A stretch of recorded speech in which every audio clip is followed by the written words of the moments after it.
Lena has been my closest friend since university. She's a landscape photographer, somewhat introverted but incredibly kind.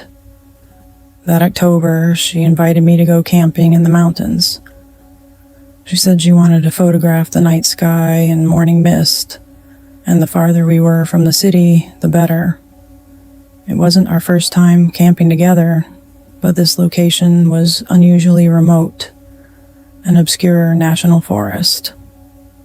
It was marked on the map, but there were virtually no travel blogs or photos of it. Lena said the fewer people knew about a place, the cleaner the stars would be. I brought books and food, she carried her gear, and the two of us hiked over 5 hours along a trail from the eastern side to reach the site she'd chosen. It was a wide clearing covered in thick layers of fallen leaves, and the stillness around us felt disturbingly unnatural.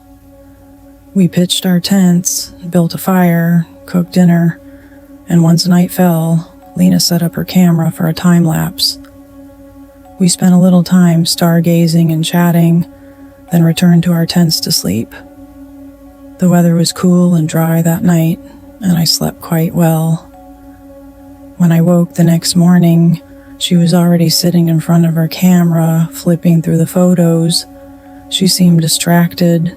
I asked how the photos turned out. She shook her head and showed me one in particular. It had been taken around 3 a.m., mostly stars and treetops. But on the right-hand side, there was a blurred figure standing. Lena told me she hadn't left her tent all night. That person couldn't have been her. The photo was blurry, but the silhouette was clearly there, standing between two trees, upright, facing the camera. She didn't say anything else. She simply packed up the camera and stayed quiet the entire morning. That afternoon, we went for a short hike. I was starting to get worried about her. She barely spoke, kept pausing to stare into the deeper parts of the forest, as if listening for something. I asked her if she was hearing anything. Softly, she said, "It's too quiet here." And that's when I noticed there really wasn't a sound in the forest. No birds, no insects, not even wind, just the crunch of leaves under our footsteps. After dinner, we didn't light another fire. We just had some dry food and went into our tents. I meant to read, but fell asleep within minutes.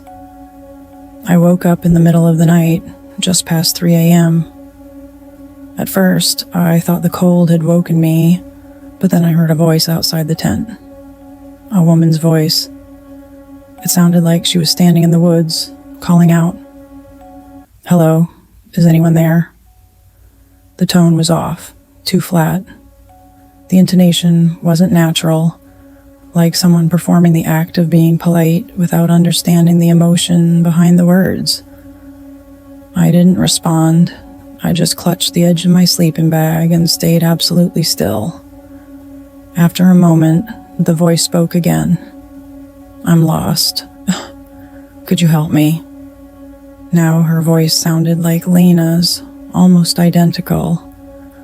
But I knew Lena was still inside her own tent. Then she said, "Emma, I can see you." The tone was exactly how Lena says my name. I went cold all over.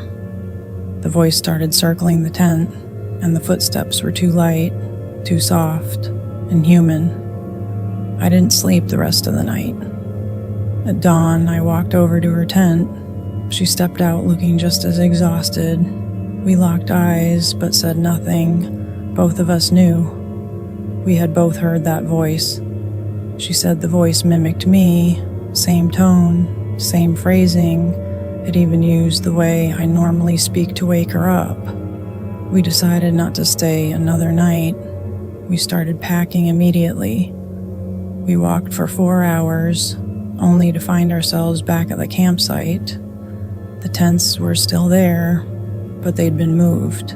The positions were off, the angles slightly different, like someone had tried to recreate them. We both felt it. The forest remembered us, and was trying to replicate our presence. Lena suggested we follow the creek out, said it would be harder to get lost that way. We didn't speak after that. We just kept walking. At one point, she stopped and said she wanted to capture the mist drifting through the woods. I nodded. She walked about 10 meters ahead with her camera. The forest was dead silent. I stayed where I was, waiting. Then I heard her call my name. I turned and saw Lena standing next to me saying, "I'm done. We can go now." But I froze because something about how she said it was off. The pace of her speech, the lack of inflection, even the structure of the sentence felt memorized. I stared at her face. She smiled at me. It was too perfect, a flawless practice smile. Her facial muscles didn't move, her eyes didn't shift. She kept smiling, but her gaze remained completely still.